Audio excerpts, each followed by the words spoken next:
bicara Cuplikan tentang PowerPoint episode kali ini. estimasi gitu ya, itu ada sekitar 500 ribuan lebih orang yang hidup dengan HIV, meskipun jumlah tersebut belum sepenuhnya ditemukan dalam penemuan kasus. Jadi ada sekitar 63% yang baru ditemukan kasusnya, sehingga artinya ada 37% teman-teman Sobat Puan yang belum ditemuin kasusnya ini. Jadi masih ada banyak PR kalau ngomong tentang isu HIV kayak gitu. Jadi ada banyak juga sekarang lost to follow up gitu ya. Jadi setelah mereka mengakses pengobatan, tapi besoknya atau bulan kemudian mereka nggak mau pengobatan ya gara-gara itu kayak gitu. Udah trauma ya. Betul. Sama layanan kesehatan yang nggak ramah gitu ya. Betul. Selamat datang di Power Puan.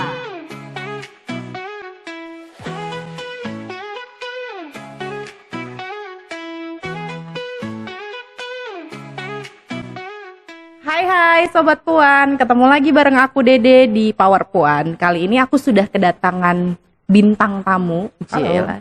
Guest star kita hari ini ada Kakak Ael. Halo Kakak Ael. Halo Kak Dede, apa kabar? Baik, Kakak Ael gimana kabarnya? Baik, luar biasa. Luar biasa. Mungkin Kakak Ael mau menyapa Sobat Puan sekaligus memperkenalkan Kakak Ael ini siapa dan sekarang lagi aktivitasnya lagi sibuk ngapain? Ya, halo teman-teman Sobat Puan, perkenalkan nama aku Ael Napitupulu.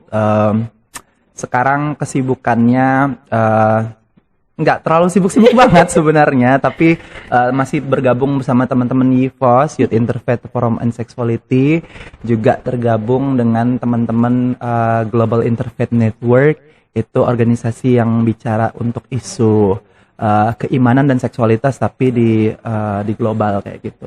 Mirip-mirip YIFOS tapi di global. Di global ya. Wow, luar biasa banget. Sebenarnya itu sibuk banget ya Kak Ael ya? Enggak lah, enggak terlalu.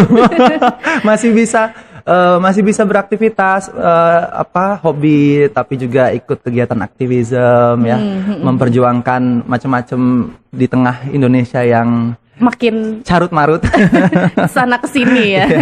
Nah, Kak sekarang kan ini udah masuk hari kampanye 16 HKTP nih, hari anti kekerasan terhadap perempuan ya kan. Ngomongin soal itu, salah satunya di bulan Desember ada Hari AIDS sedunia.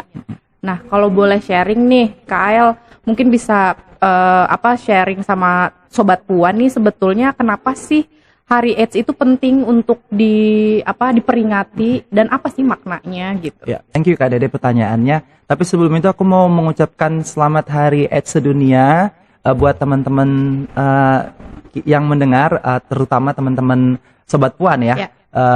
Dan seperti yang ditanya oleh Kak Dede, sebenarnya Hari AIDS sedunia ini memang salah satu peringatan yang juga berada tepat dalam rangkaian 16 HKTP ya. Jadi karena dia jatuh tanggal 1 Desember, dia dalam satu rangkaian 16 HKTP, dan ini sangat penting untuk dirayakan karena sebenarnya ini adalah sebuah momentum bagi kita teman-teman untuk bersolidaritas terhadap teman-teman orang dengan HIV dan juga momen ketika kita memperingati atau mengenang kawan-kawan kita yang berpulang karena meninggal karena berhubungan dengan penyakit HIV ini, dan juga ini momen bagi kita untuk berefleksi terkait melihat tantangan-tantangan yang masih kita hadapi untuk mencapai target global untuk ending AIDS tahun 2020-30 ya,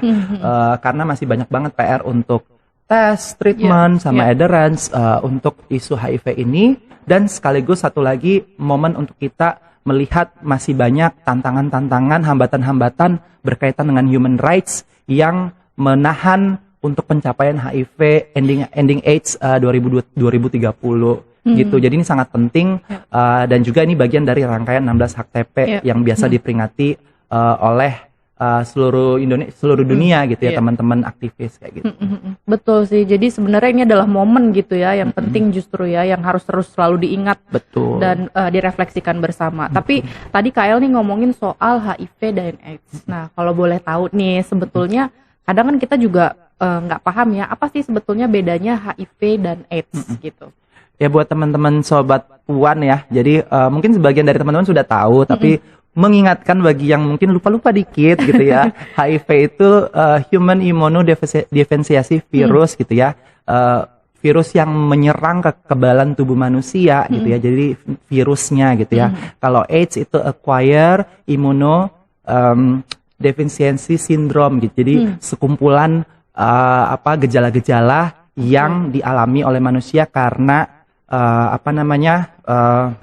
terpapar HIV lanjutan gitu ya. Jadi kalau individu tersebut yang dideteksi positif HIV, dia tidak melakukan pengobatan atau treatment, dia bisa masuk ke dalam fase lanjutan yaitu AIDS kayak gitu. Jadi AIDS itu kumpulan gejala-gejalanya, HIV itu virusnya kayak gitu.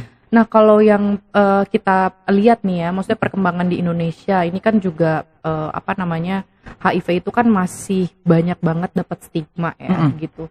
Nah kalau boleh diceritain sebetulnya yang paling rentan terkena gitu ya virus HIV ini tuh siapa sih gitu? Karena kan kalau misalnya di berita-berita terus di sosmed kita lihat itu tuh banyak banget berita-berita yang kita nggak tahu nih kebenarannya gitu. Ada yang bilang kayak remaja tuh paling rentan gitu atau siapa gitu. Nah mungkin KL bisa ceritain nggak gitu?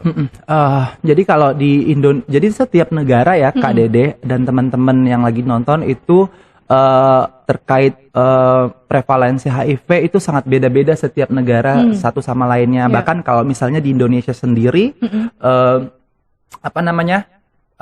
kelompok yang paling rentan contohnya di Papua ya itu adalah perempuan dan anak perempuan, jadi remaja, young women and adolescents girl kayak gitu ya. Dan di beberapa tempat lainnya juga kasuistik, jadi beda-beda satu sama lain. Cuma memang biasa dalam isu HIV kita mengenal namanya populasi kunci ya, jadi populasi yang ditargetkan untuk diintervensi supaya bisa mengurangi berkontribusi mengurangi angka penularan kayak gitu ya. Teman-teman mungkin pernah dengar populasi kunci itu teman-teman transgender perempuan, teman-teman MSM, male who sex with male gitu ya. Terus teman-teman pekerja seks, ada juga teman-teman pengguna nafsa suntik dan juga pekerja seks. Meskipun kalau kita bicara tentang angka gitu ya, di tahun 2023 Kementerian Kesehatan mengeluarkan data bahwa jumlah kelompok yang paling terdampak HIV adalah berasal dari kelompok ibu rumah tangga sekitar 35%, kemudian dilanjutkan dengan teman-teman yang tadi aku sebutin ada 17%, kemudian sampai nanti pekerja seks 3, sekian persen angka penularannya. Jadi itu proporsi penularan meskipun memang ini kan berkaitan banget dengan bagaimana teman-teman menjangkau kelompok-kelompok ini ya. Dan untungnya kalau di Indonesia sekarang pemerintah sudah punya program untuk mengecek ibu hamil gitu ya, untuk melakukan screening HIV, sehingga ini juga berkontribusi untuk mengelacak temuan-temuan kasus yang belum ditemukan kayak gitu.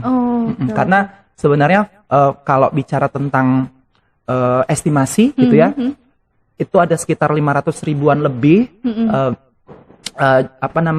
orang yang hidup dengan HIV, meskipun jumlah tersebut belum sepenuhnya ditemukan dalam penemuan kasus. Jadi ada sekitar 63% yang baru ditemukan kasusnya, sehingga artinya ada 37% teman-teman sobat Puan yang belum ditemuin kasusnya ini. Jadi masih ada banyak PR kalau ngomong tentang isu HIV kayak gitu. Betul. Ini datanya, dan ini data resmi yang dikeluarkan oleh pemerintah ya, Kemenkes ya, dan ternyata justru datanya cukup mencengangkan gitu, karena ternyata yang terdampak tinggi justru ibu rumah tangga gitu ya. Padahal selama ini banyak banget stigma-stigma lainnya gitu. Apa sih mitos-mitos yang berkembang itu kan macem-macem ya gitu. Mungkin ada nggak mitos-mitos yang paling sering kita dengar soal HIV itu apa sih Kak? Yang masih terjadi ya di masyarakat adalah HIV sama dengan tidak ada harapan hidup gitu ya. Yo, Jadi HIV iya. kemudian membuat orang-orang jadi takut dan paling juga seringnya orang yang hidup dengan HIV itu sering banget dikasihani dalam konteks seperti teman-temannya itu powerless gitu ya, atau tidak berdaya. Padahal faktanya ada banyak sekali orang-orang yang hidup dengan HIV kemudian punya kesadaran yang lebih tinggi daripada orang-orang yang tidak yang non HIV gitu ya, karena mereka sudah rutin melakukan pengobatan atau treatment sehingga jumlah virusnya tersupresi sehingga sebenarnya dia tidak bisa menularkan lagi kepada orang lain karena ada campaign gitu ya berdasarkan data science bahwa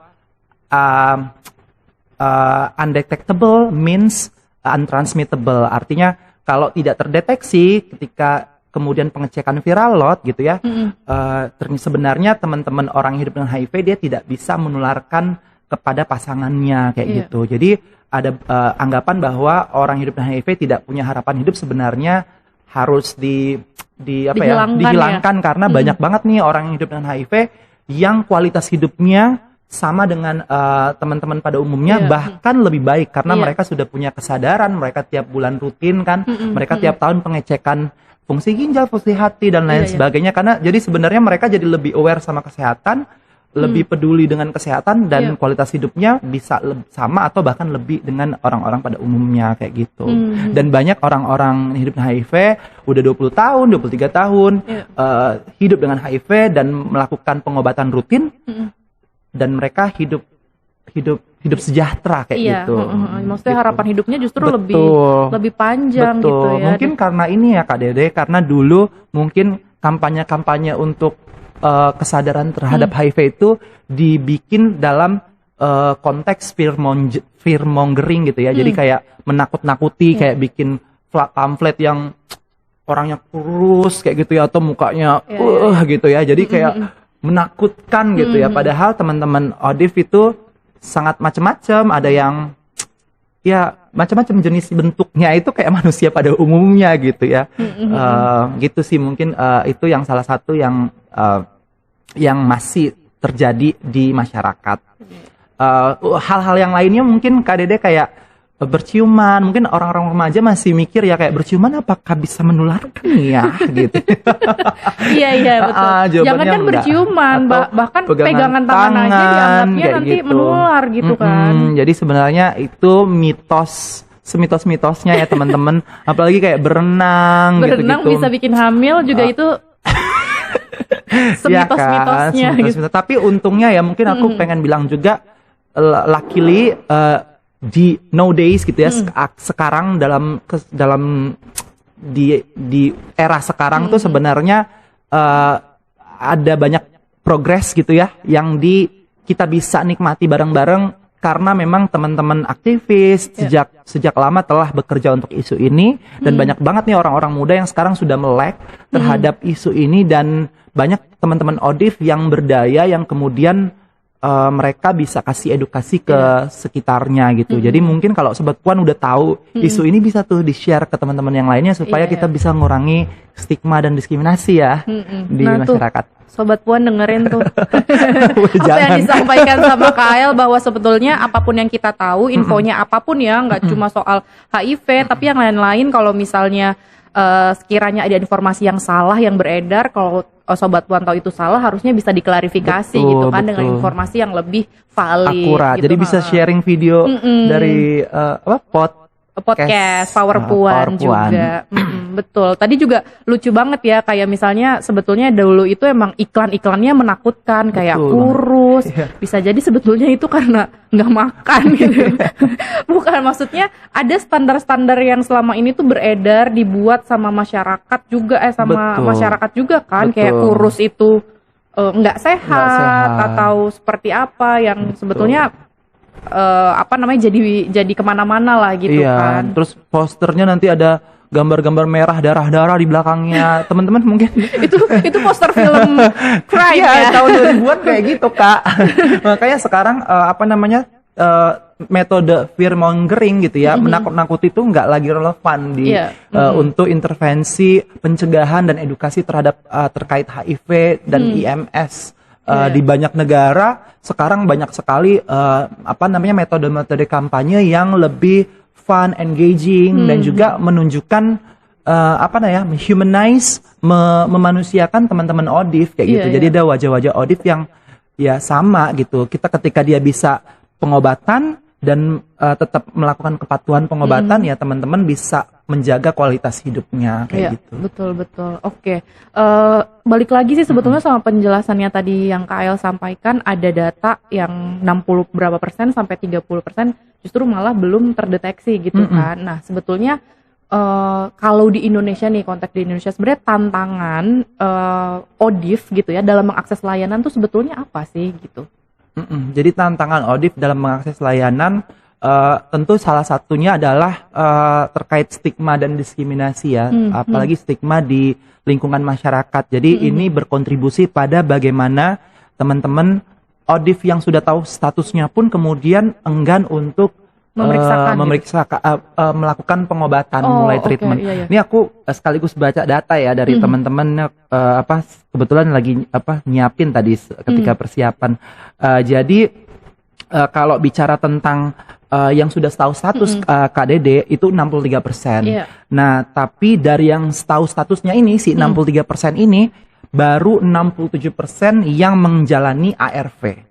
Artinya mereka sudah tahu nih teman-teman statusnya, tapi hanya 67% yang mau menjalani ARV. Itu kenapa sih? Faktor-faktornya banyak banget. Satu misalnya tadi ya stigma, diskriminasi sehingga orang jadi takut ketahuan aku menjadi adalah orang yang hidup dengan HIV. Kemudian yang kedua adalah bagaimana layanan-layanan yang masih belum ramah terhadap orang dengan hidup dengan HIV gitu ya. Misalnya bagaimana sih contoh-contoh yang nggak ramah misalnya ketika kita ada hadir mau pengobatan kemudian gestur dari petugas layanannya agak-agak sinis gitu ya, atau misalnya mukanya meskipun kadang-kadang nggak maksud gitu ya, tapi teman-teman kan sedang dalam posisi rentan ya, lagi dalam posisi sedih, berduka karena baru tahu status, sehingga penting banget untuk menciptakan lingkungan yang memadai untuk teman-teman supaya merasa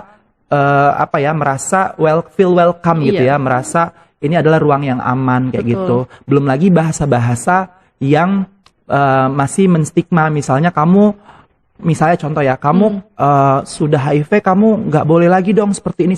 Jadi seperti ada menggurui dalam ruang-ruang konseling ketika mereka melakukan mengambil obat tiap bulan kayak gitu. Jadi ada banyak juga sekarang lost to follow up gitu ya.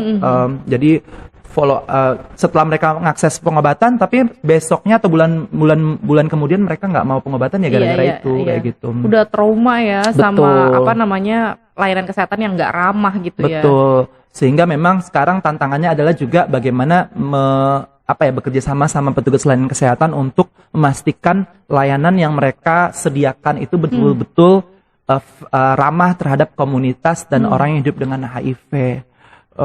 Gitu sih Kak. Mungkin faktor-faktor lain apalagi ya terkait biasanya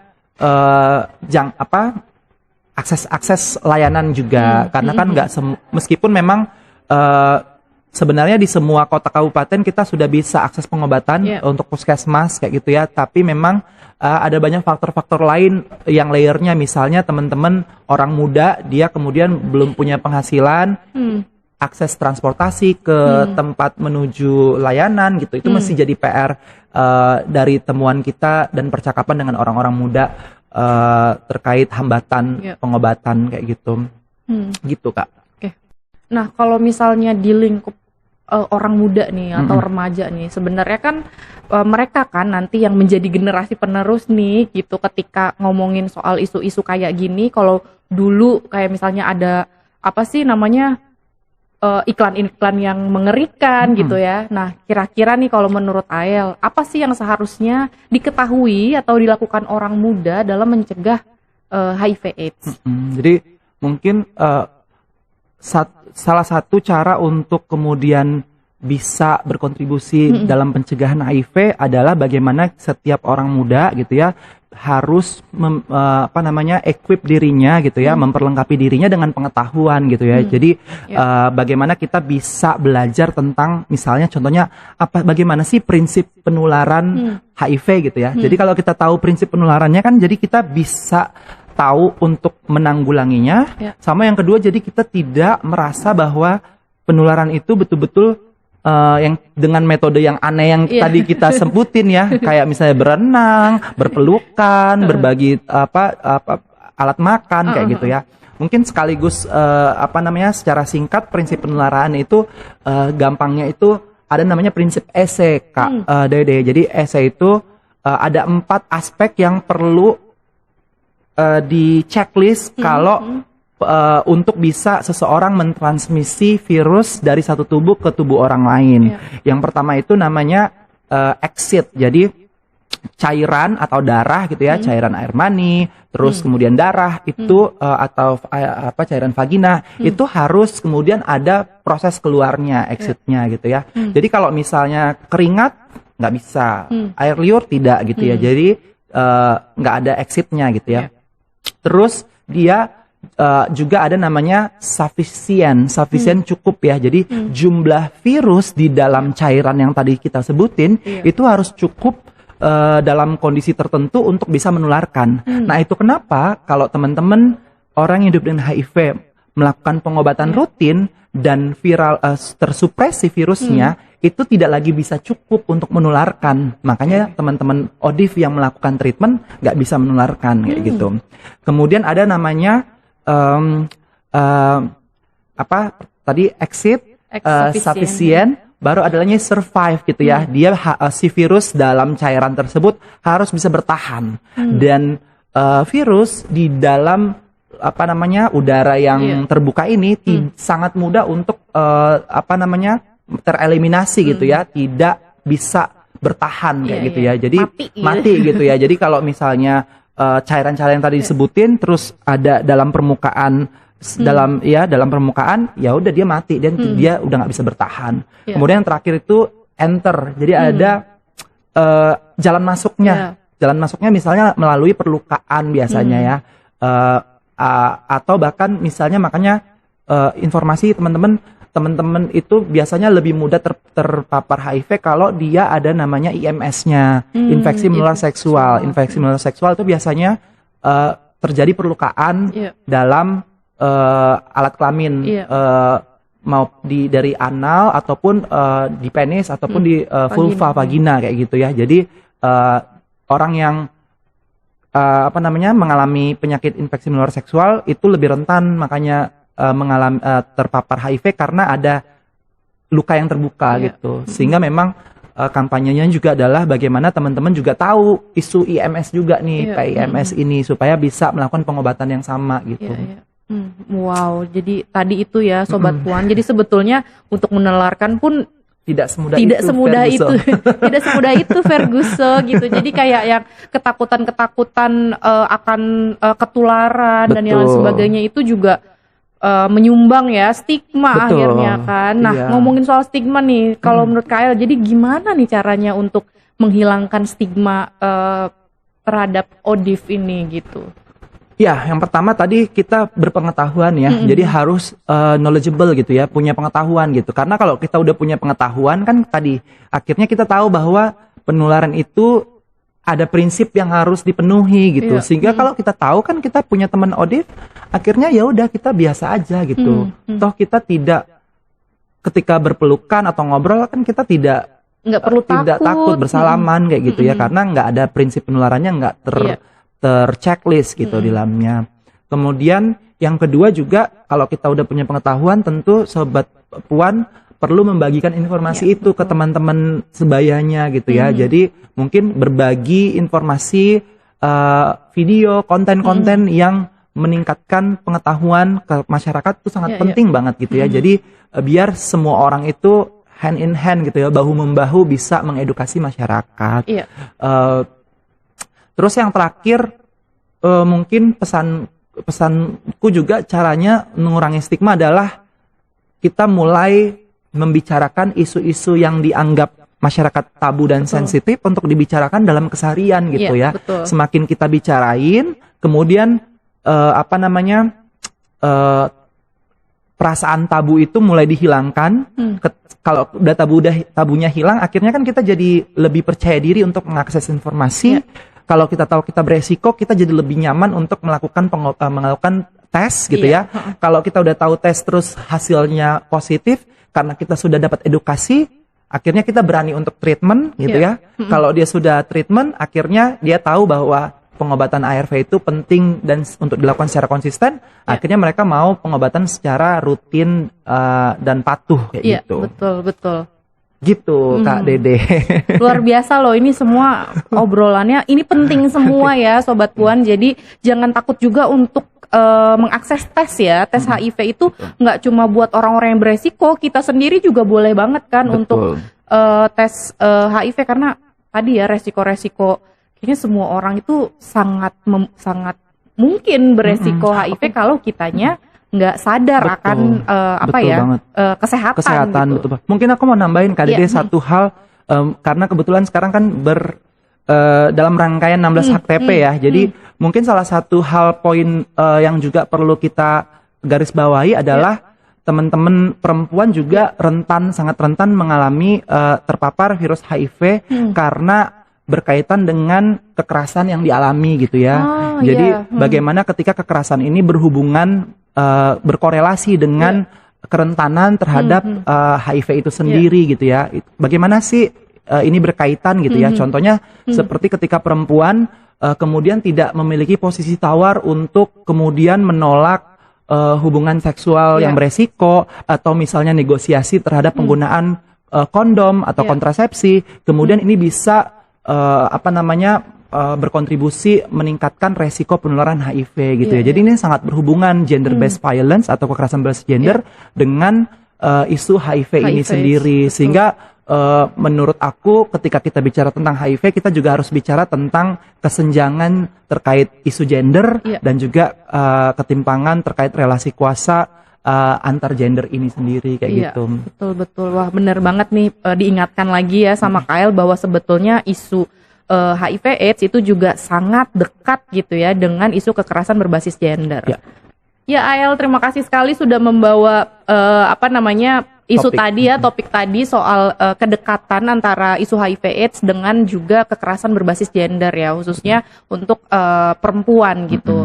Nah, buat Sobat Puan juga untuk jangan lupa untuk selalu mengakses informasi ya terkait kekerasan berbasis gender, kemudian layanan Kespro, kesehatan reproduksi juga, karena sebetulnya itu yang akan membangun kesadaran kita terhadap hak-hak kita ya, hak tubuh kita, kemudian perlindungan terhadap kekerasan juga, dan itu juga jangan lupa juga Sobat Puan untuk terus saling menjaga gitu ya, satu sama lain, merawat dan menjadi support system untuk satu sama lain gitu. Mungkin Kak Ael ada nggak yang mau disampaikan lagi nih terkait 16 KTP nih? Paling terakhir mungkin kita semangat untuk terus bersolidaritas gitu ya, saling jaga, saling bantu gitu ya, karena kalau kita bicara tentang perjuangan, kita nggak boleh berjuang per isu masing-masing gitu ya. Kita harus saling bersolidaritas interseksional topiknya, isunya, sehingga kita bisa semakin kuat gitu ya, kelompok-kelompok. Kalau kita berjuang bersama, niscaya apapun yang kita cita-citakan untuk Indonesia lebih baik itu bisa kita capai gitu. Amin. Tetap optimis, nggak boleh pesimis. Ya, di tengah begini. Oke, Kael terima kasih banyak loh sudah mau hadir di Power Puan dan juga share ilmunya. Sama-sama. Dan semoga Sobat Puan juga jangan lelah untuk terus men-share apapun ya terkait HIV, kemudian isu Kespro, dan jangan lupa juga untuk subscribe YKP TV dan semua ikutin sosmednya YKP. Biar Sobat Puan bisa terus mengupdate informasi. Dan Sobat Puan untuk kali ini karena kita sedang ada di kampanye 16 hari anti kekerasan terhadap perempuan, mungkin Sobat Puan juga bisa berkontribusi dengan memberikan hashtag di setiap postingannya, atau Sobat Puan justru mau tahu lebih update soal kegiatan 16 HKTP juga tinggal dicari aja di sosial media #16HAKTP. Oke, itu aja, sampai kita ketemu lagi di episode berikutnya.